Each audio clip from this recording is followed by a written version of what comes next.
Hello friends, how are you all? In today's video I am going to explain my home-built power supply. This power supply has two channels with separate current and voltage control, and are completely isolated from each other. It has 5-volt and 9-volt USB ports as well, and has some amazing features such as short circuit protection, thermal shutdown, damage fuse indicator, and temperature controlled fan speed. Alright, here we go. Don't mind the wrong current reading of channel to meter. It has a faulty operational amplifier. Anyways, both meters need calibration. Okay, let me adjust the voltage and connect a load.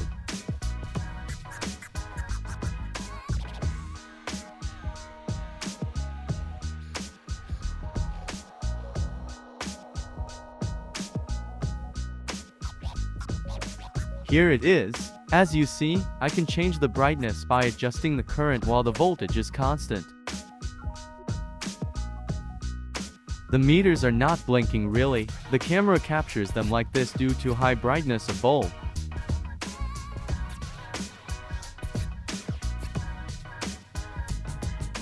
Let's connect the bulb to channel 2 and see how it goes.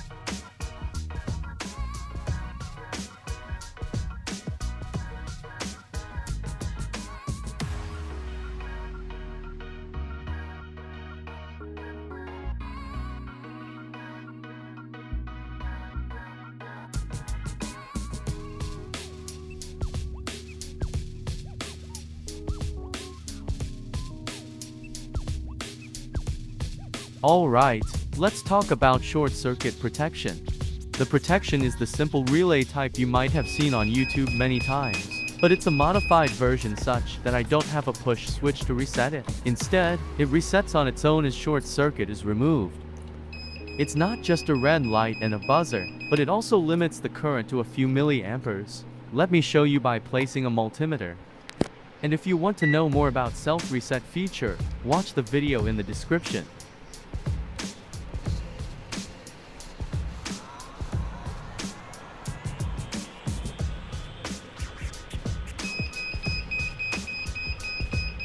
As you see, it's only 90 milliamperes. Let's check out channel 2.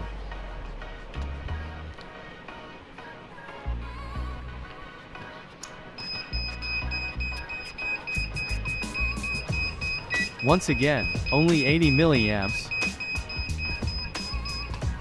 Now let's remove upper cover and see what's inside.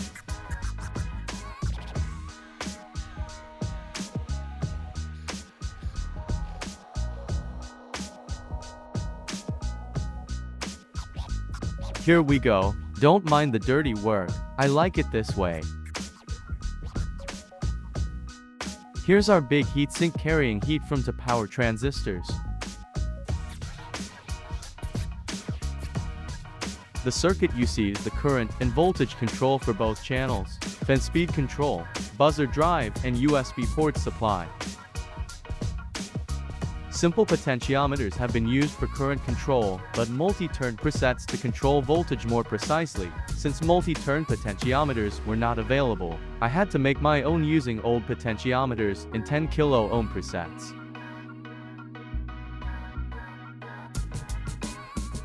As you see, even 10 kilo ohm presets were not able to provide the precision, as they changed resistance faster in the specified number of turns. To slow it down, I turned them into 5 kilo ohm by connecting 10 kilo ohm resistor in parallel.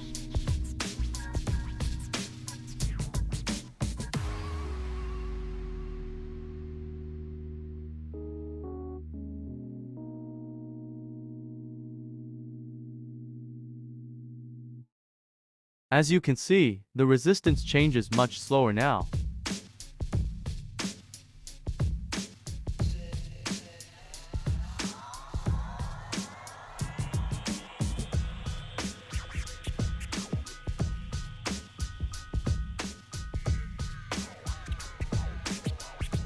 Now, let's have a look at the circuit diagrams that have been implemented in this power supply.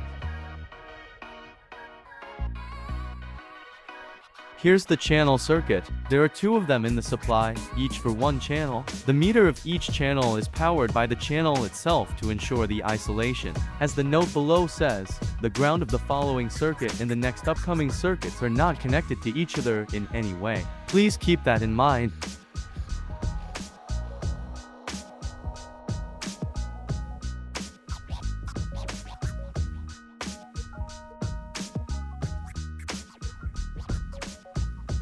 This heatsink has the D313 and LM317T mounted on it. You can use D882 or BD139 instead of D313.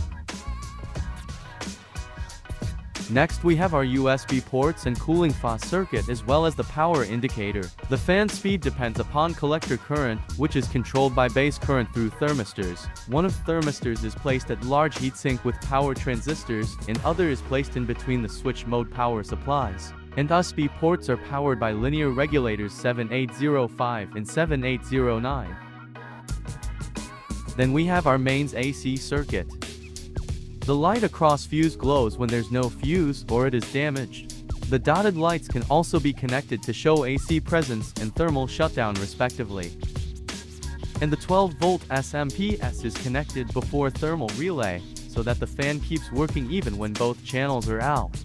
At last, we have our buzzer circuit. Here, I've taken connections from NC points of both channel relays through diodes at input and at ground so the channels don't interfere with each other. The 7809 powers the astable multivibrator that controls the beep, and values of resistors and capacitors have been mentioned. I am planning to upgrade this power supply and introduce auto shutdown feature, so subscribe to the channel so you won't miss that. Now some people report that they get minor shocks at the output of the SMPS. I figured out the solution for this. Every SMPS has a class Y capacitor connecting high voltage side and low voltage side. This capacitor allows line voltage at output. All you have to do is remove this capacitor and it's all done.